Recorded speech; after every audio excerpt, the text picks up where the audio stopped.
Number 1 மாடா இருந்துச்சு மச்சக்கால. எல்லாரும் ஒரு வடம் நடத்தினாங்க. 15 நாளைக்கு அப்புறம் தான் அடுத்த வடத்துக்கே அவுப்பாங்க. ஆனா எங்க அப்பா வாரம் அவுப்பாங்க.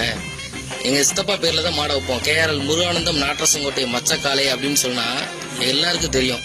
நாட்டரசங்கோட்டைன்னு சொன்னாலே மச்சக்காலை வெளியூர்கள்ல வடமாடுலயும் சரி எல்லாத்துலயும் சரி நாட்டரசங்கோட்டைக்கு ஒரு அடையாளமா தான் இது வரைக்கும் மச்சக்காலை இருந்திருக்கு. வடமாடுன்னு மட்டும் இல்ல, எல்லா இதுலயுமே இவங்க விளையாடுவாங்க. எல்லா மாடும் பின்னாடி உள்ள கால் மட்டும் தானே தூக்கும். இவங்க லெப்ட் சைடு 2 காலையும் கீழே வச்சுட்டு ரைட் சைடு தான் நல்லா இவங்க பயங்கர ஆக்டிவா இருப்பாங்க. ரைட் சைடு காலை தூக்கி விட்டு அப்படியே எல்லாரும் அடிச்சு விட்டுரும். யாருமே கிட்ட போவே முடியாது. யாரு பின்னாடி தொட்டாலும் டக்குன்னு அவங்கள அடிச்சு அவங்க பறந்து விழுந்துருவாங்க அந்த சைடு.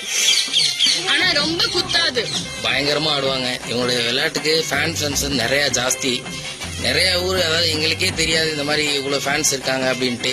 எங்களுக்கு தெரியாம மச்சக்கால ஃபேன்ஸ் கிளப்னு சொல்லிட்டு ஒரு இடத்துல கோசக்குறிச்சிக்கு ஈக்குவலா வந்தாங்க. சிவகங்கை மாவட்டத்திலே 2வது தான் வந்தாங்க. ஒரு ஜஸ்ட் இதுல 2வது இதுல வந்துட்டாங்க. பயங்கரமா பாத்தீங்கன்னா நம்ம டாரஸ் லாரி எல்லாத்துலயும் பாத்தீங்கன்னா எங்களுக்கே தெரியாது. நாங்க போகும்போது பார்ப்போம். பார்த்தா எங்க மச்சக்காலை போட்டோ போட்டு மச்சக்காலைன்னு போட்டிருப்பாங்க. நாட்டரசங்கோட்டை மச்சக்காலை அப்படின்னு போட்டிருப்பாங்க. அந்த அளவுக்கு நிறைய ஃபேமஸ் ஆகி நம்ம பேரெல்லாம் வாங்கி கொடுத்துருக்கு.